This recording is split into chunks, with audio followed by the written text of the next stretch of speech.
Hello everyone, my name is Priyanshi Jain. Welcome back to my YouTube channel BLF Scientist. आज के इस video lecture में हम discuss करेंगे about the renal function test, जिसे हम किडनी फंक्शन टेस्ट के नाम से भी जानते हैं।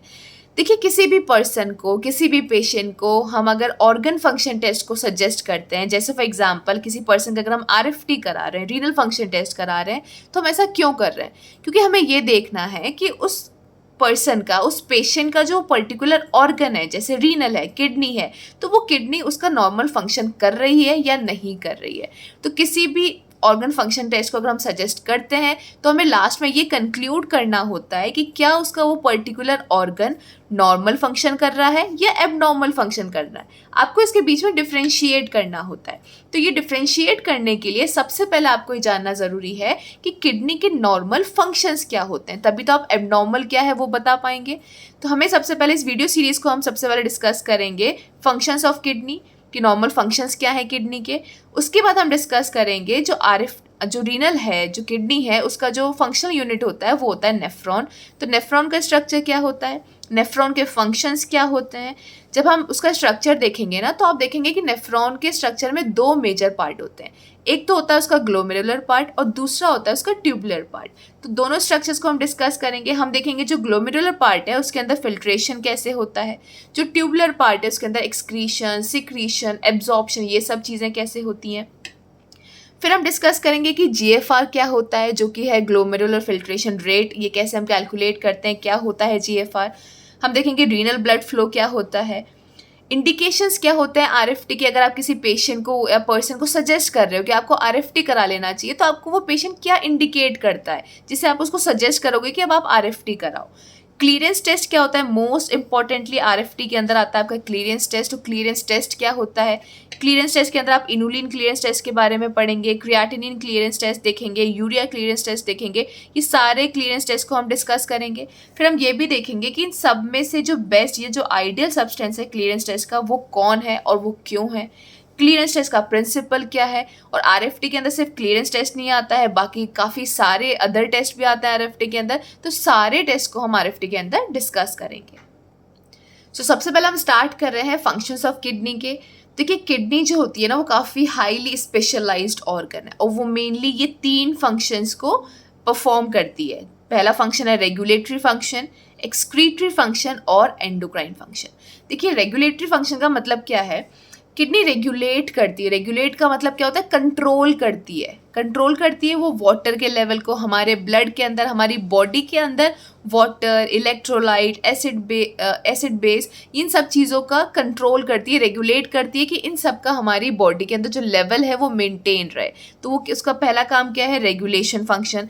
Kidney regulate water and electrolyte balance, acid base balance and fluid osmotic pressure, इन सबको वो रेगुलेट करती है।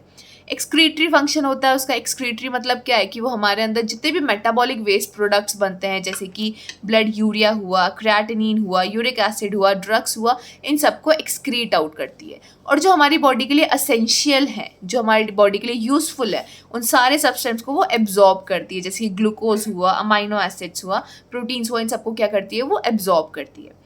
तीसरा फंक्शन होता है उसका एंडोक्राइन फंक्शन। एंडोक्राइन फंक्शन का मतलब क्या है कि वो हार्मोन्स को रिलीज करती है और वो हार्मोन्स फर्दर हमारी बॉडी के अंदर कोई ना कोई मैकेनिज्म को रेगुलेट करते हैं। तो हमारी किडनी जो होती है सिंथेसाइज करती है कुछ हार्मोन्स को, जो कि रेगुलेट करते हैं कुछ फंक्शंस हमारी बॉडी के अंदर। हार्मोन्स जैसे कि रेनिन, इरिथ्रोपोइटिन, 125 डायहाइड्रोक्सी, प्रोस्टाग्लैंडिन्स, इन सब हार्मोन्स को किडनी रिलीज करती है, सिंथेसाइज करती है एंड रिलीज करती है। अब देखिए, सुपरफिशियली एक बार हम हार्मोन्स के फंक्शंस को समझ लेते हैं। सबसे पहले हमारा रेनिन। तो रेनिन का फंक्शन क्या होता है कि हमारी बॉडी में जब ब्लड प्रेशर, BP और ब्लड वॉल्यूम क्या होता है, इंक्रीज होने लगता है, तो किडनी क्या करती है, रेनिन को प्रोड्यूस करती है। रेनिन क्या करता है, हमारे BP को और ब्लड वॉल्यूम को नॉर्मल लेकर आता है। वो जो पाथवे होता है ना जिससे ये काम करता है, उसको कहा जाता है renin angiotensin aldosterone system.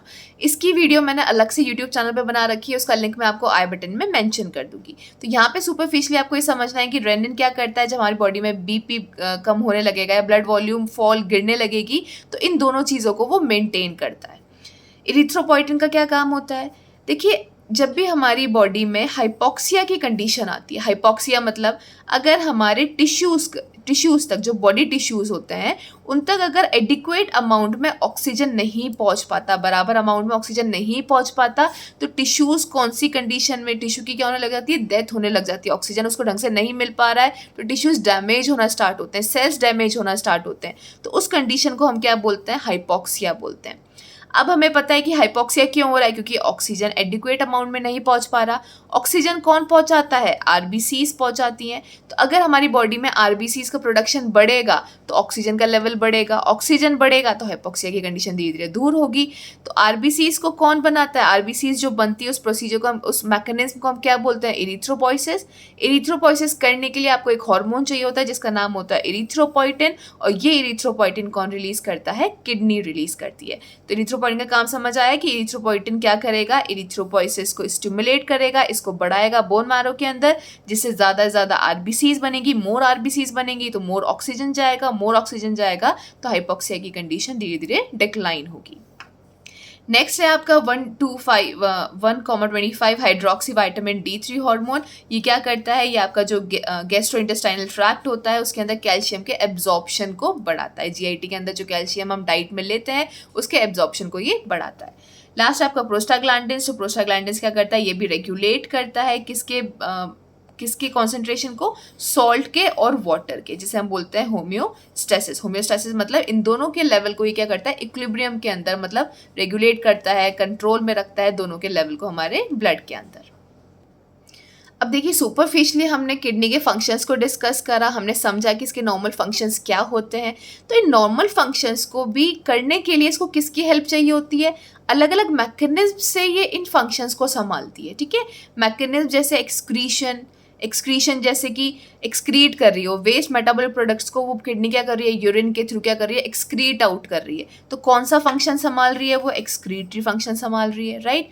Filtration कर रही है, वो फिल्ट्रेशन मतलब जो यूजफुल चीज़ें हैं उसको तो वो ले रही है और बाकी की चीज़ों को वो फिल्टर कर रही है, फिल्टर आउट कर रही है। तो किसको संभाल रही है, वो एक्सक्रीटरी फंक्शन को रेगुलेट कर रही है, उसको संभाल रही है। एब्जॉर्प्शन कर रहा है नेफ्रॉन, किडनी एब्जॉर्प्शन कर रही है। एब्जॉर्प्शन कौन से फंक्शन को संभाल रहा है, जैसे आपका रेगुलेटरी फंक्शन है क्या, जैसे आपकी बॉडी में अगर इलेक्ट्रोलाइट बैलेंस कम हो रहा है तो वो क्या करेगी, एब्जॉर्ब करेगी, वहाँ से इलेक्ट्रोलाइट्स को एब्जॉर्ब करेगी, ज़्यादा से ज़्यादा एब्जॉर्ब करेगी, जिससे आपका जो इलेक्ट्रोलाइट्स कम हो रहे थे उसका जो लेवल है वो नॉर्मल हो सके। सिक्रीट का काम कर रही है, सिक्रीशन कर रही है, किसका सिक्रीशन, जैसे हार्मोन्स का सिक्रीशन कर रही है। या फिर अगर हम इसी को रेसिप्रोकेट कर दें, इलेक्ट्रोलाइट्स का बैलेंस लेवल आपकी बॉडी में बहुत ज़्यादा बढ़ गया है तो वो क्या करेगी, इलेक्ट्रोलाइट्स को सिक्रीट भी करेगी उसके अंदर। ठीक है, तो इस तरीके से ये 4 अलग अलग मैकेनिज्म की हेल्प से ये किडनी इन सारे फंक्शंस को रेगुलेट कर पाती है। So yeah, this is all about this video lecture. If you like this video, please like, share, and subscribe to my YouTube channel. Thank you so much for watching.